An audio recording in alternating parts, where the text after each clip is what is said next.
Here's a question that's going to ruin your day if you're over 30. If you invest $200 a month for the next 10 years, that's $24,000 of your own money. How much should it grow into by retirement? Most people guess 50,000. Some guess 100. The actual answer depends on one variable nobody talks about. And it's not the stock market. It's how old you are when you start. And the gap between starting at 25 and starting at 35 for the exact same $200 a month is so brutal it's almost embarrassing that nobody puts it on a graph. I'm going to put it on a graph. Stay with me. This video is about compound interest investing, the single most important math in personal finance and the one Americans understand the least.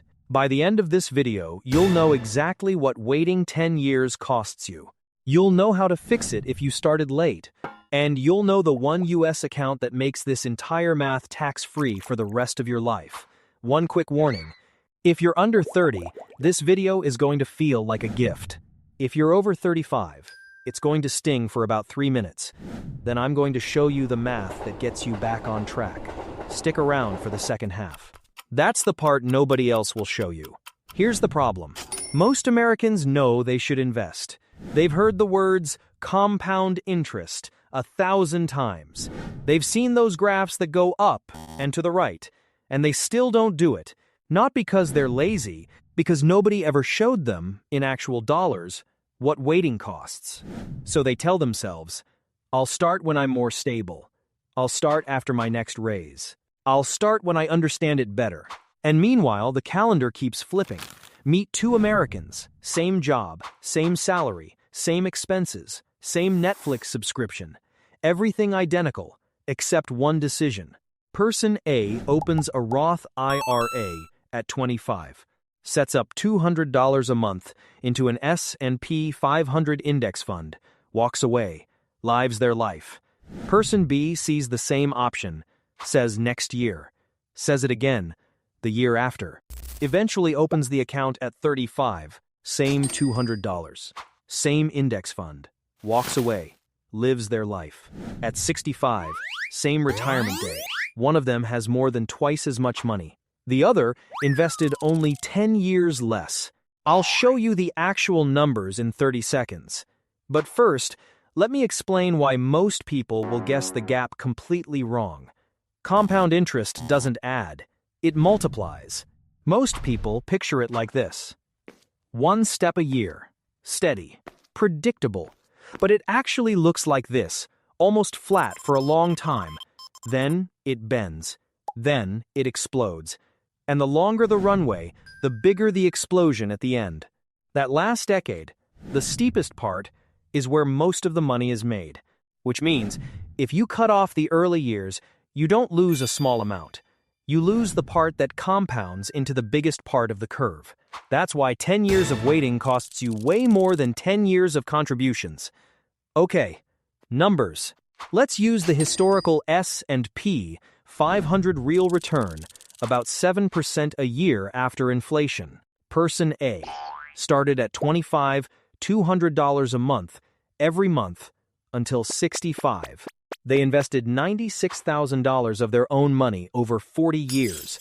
That $96,000 grew into about $525,000, $500,000, from $200 a month. Person B started at 35, same $200 a month, every month until 65. Same fund, same return. They invested $72,000 of their own money, $245,000. Person B invested $24,000 less of their own money. They ended up with $280,000 less in retirement. $24,000 of skipped contributions cost them $280,000. That's roughly $12 of future retirement money lost for every $1 they didn't invest in their 20s. If you're over 35 and that hurt, I told you it would. I also told you to stick around. Here's the part that fixes it. Here's the good news. The math also works the other way. Increasing the monthly amount compensates for lost years, just not one for one. If person B doubles their contribution from $200 to $400 a month at 35, they end up at about $490,000. almost matching Person A's $525. But notice, they invested $144,000 of their own money to do it. Person A only invested $96. The late starter has to put 50% more cash on the table to almost catch up. That's the price of waiting. It's not you lost. It's you have to work harder to get to the same place. If you're listening to this at 35, 40, even 45, you can still build serious wealth. You just need to take the math seriously. Move 1. Increase the monthly amount as much as you can. The rule I tell people is, every raise, put 50% of it into the index fund before you adjust your lifestyle. Most people inflate their life with every raise. Don't. That's move 1. Move 2 is so much bigger that it's basically free money, and most Americans completely ignore it. If you have a 401k at work, and most American workers do, your employer probably matches part of your contribution. Up to a limit. A typical match is 50% of the first 6% of your salary. That means, if you make $60,000 a year, and you contribute 6%, that's $3,600, your employer drops $1,800 more into your account for free. That's an instant 50% return on your money, before the market does anything, before any compounding, just for showing up. And yet, depending on which study you trust, somewhere around 1 in 5 Americans don't contribute enough to get their full match. They're leaving free money on the table every single paycheck. If you're not getting your full employer match, stop this video, go to your HR portal, bump your contribution to whatever level captures the full match. Come back. Seriously, that single move is worth more than the rest of this video combined.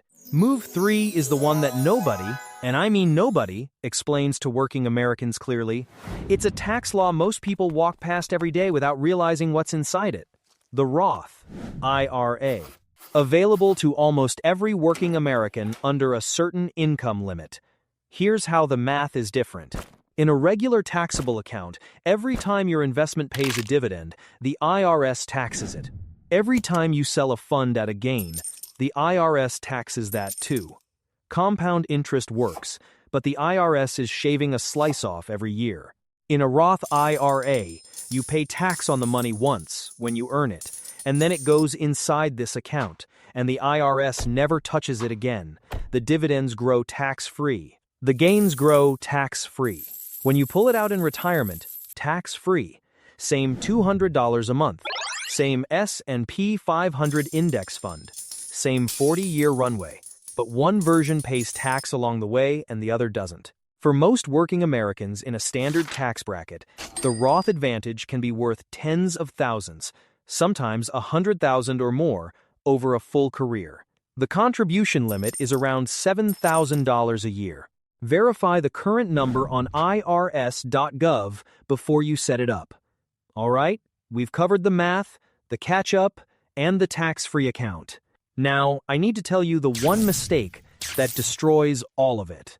Even if you do everything else right, the mistake is interrupting it, pulling money out early, pausing contributions for a year, switching funds because some headline scared you, selling in a downturn. Every interruption breaks the compounding chain, and the chain is where the money is. There will be crashes. There will always be a reason to panic. In March 2020, the market dropped about 30% in 5 weeks. The Americans who kept their automatic $200 a month going, they bought shares at the bottom and made enormous gains in the recovery.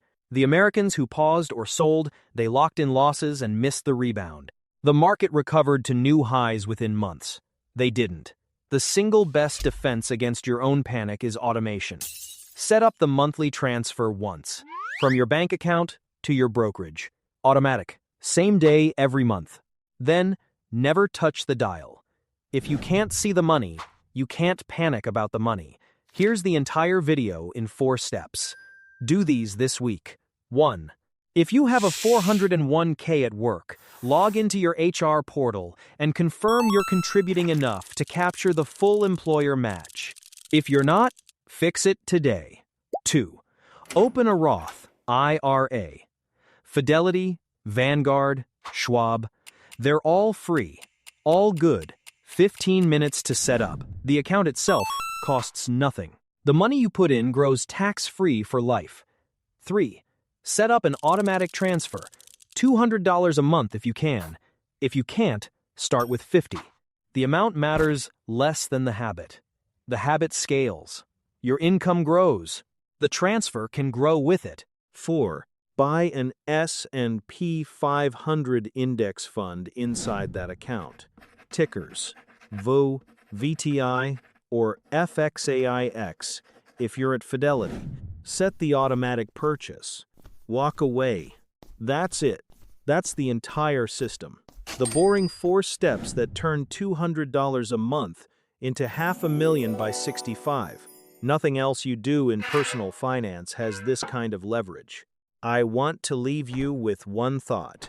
Compound interest investing is the closest thing to a financial superpower that's available to ordinary working Americans. You don't need a finance degree. You don't need a high salary. You don't need to pick stocks. You don't need to time the market. You just need to start and then not interrupt it. The gap between starting at 25 and starting at 35 is brutal, but the gap between starting today and never starting, that's permanent. If this was useful, subscribe.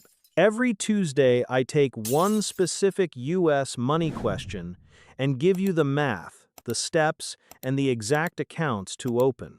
Next Tuesday, I'm breaking down what the Fed's next move actually does to your mortgage, your savings, and your portfolio. I'll put a card up for it right here. One thing before you go. Drop your age in the comments. Just the number. I want to see what age my audience is because that decides which videos to make next. I read every comment in the first day. That's it.